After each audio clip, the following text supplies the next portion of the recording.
बहन के जैसी जेठानी। अनु और सीमा देवरानी जेठानी कम और बहनें ज़्यादा लगती थी।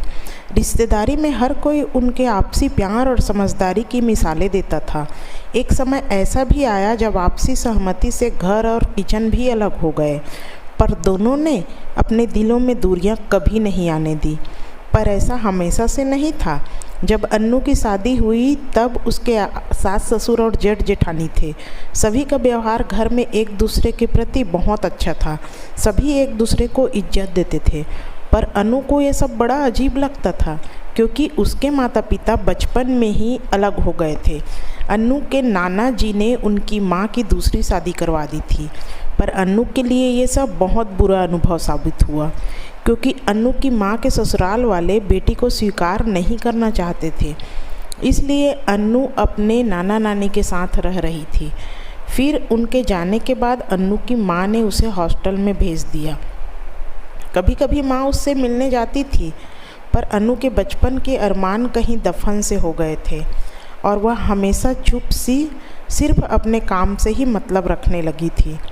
12वीं के बाद अनु ने इंजीनियरिंग की और खिलेश अनु का सहपाठी था। उसे अनु बहुत पसंद थी, इसलिए पढ़ाई पूरी होते ही अनु को प्रपोज कर दिया।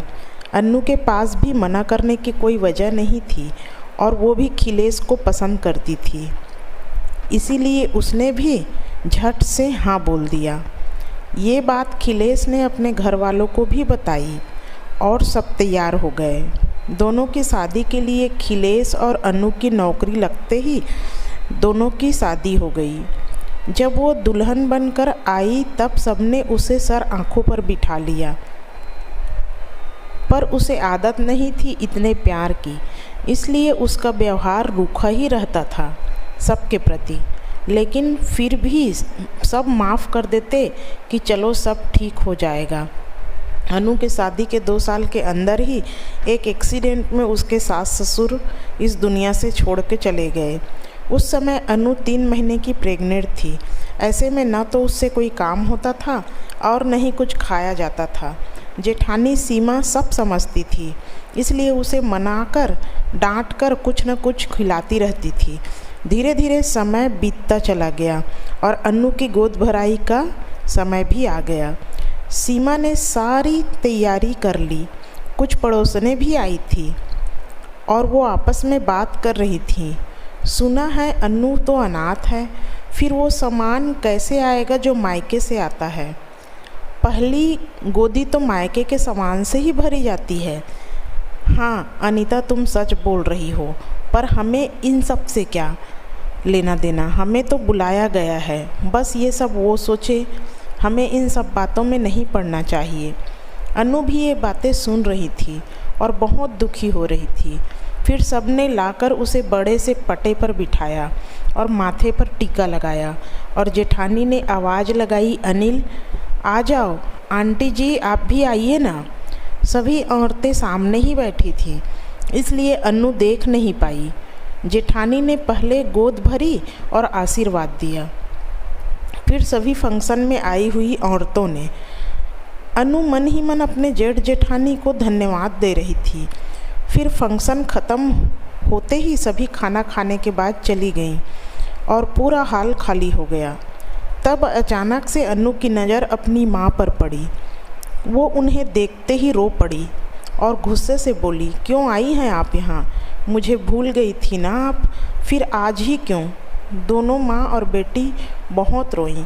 फिर माँ ने बताया, बेटी मैं तेरे लिए कुछ नहीं कर सकी, मैं तेरी गुनहगार हूँ, पर मैं मजबूर थी, पर कभी तुझे मन से नहीं भुला पाई। वो तो भला हो तुम्हारे जेठ और जेठानी का, जो मुझसे मिलने गए और उन्होंने ही तुम्हारे पिता से कहा कि अनु आपकी भी बेटी है। फिर आप लोगों को उससे मुंह मोड़ लेना उचित नहीं है, और मेरी सास ससुर ने ही तेरे लिए ये सब सामान भिजवाया है। मुझे माफ़ कर दे बेटी, मैं स्वार्थी हो गई थी जो तुझे हॉस्टल में रखा। बस माँ बस, अब जो हुआ उसे रहने दो। मैं नहीं चाहती कि मेरी इस खुशी के मौके पर कोई आंसू बहाए। अनु अपने भाई अनिल से भी मिलती है और सीमा पहले ही गिफ्ट लाई हुई थी। अनु उसे वो गिफ्ट दे देती है और माँ के गले लगकर उन्हें विदा देती है। फिर अपनी जेठानी के गले लगकर बहुत रोती है और कहती है, आप बहुत ही अच्छी हो दीदी। मैं कभी सोच भी नहीं सकती थी कि आप मेरे लिए मेरी माँ के पास जाओगे बात करने और वो यहाँ आएंगी। आपने मुझे वो खुशी दी है जिसके लिए मैं ताउम्र आपकी कर्जदार रहूँगी। सीमा अनु को चुप करवाती है और आराम करने के लिए कमरे में भेज देती है। अगले महीने अनु ने एक प्यारी सी बेटी को जन्म दिया। अब सबसे पहले उसकी माँ अपनी पोती से मिलने के लिए आई और साथ में उसकी माँ की सास यानी उसकी दादी भी आई और उन्होंने कहा, बेटा जो हुआ उसे भूल जाओ और बच्ची थोड़ी बड़ी हो जाए तो तेरा भाई तुझे लेने आएगा, तब जी भर कर खिलाऊंगी इसे। ये सुनकर अनु की आंखों से आंसू आ गए।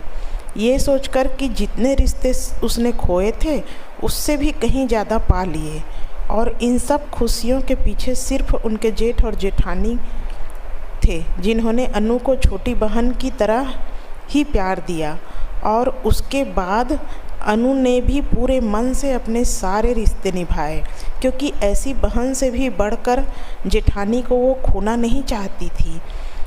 दोस्तों, कहानी अच्छी लगे तो प्लीज़ कृपया चैनल को सब्सक्राइब कीजिए, लाइक कीजिए और शेयर ज़रूर कीजिए। धन्यवाद।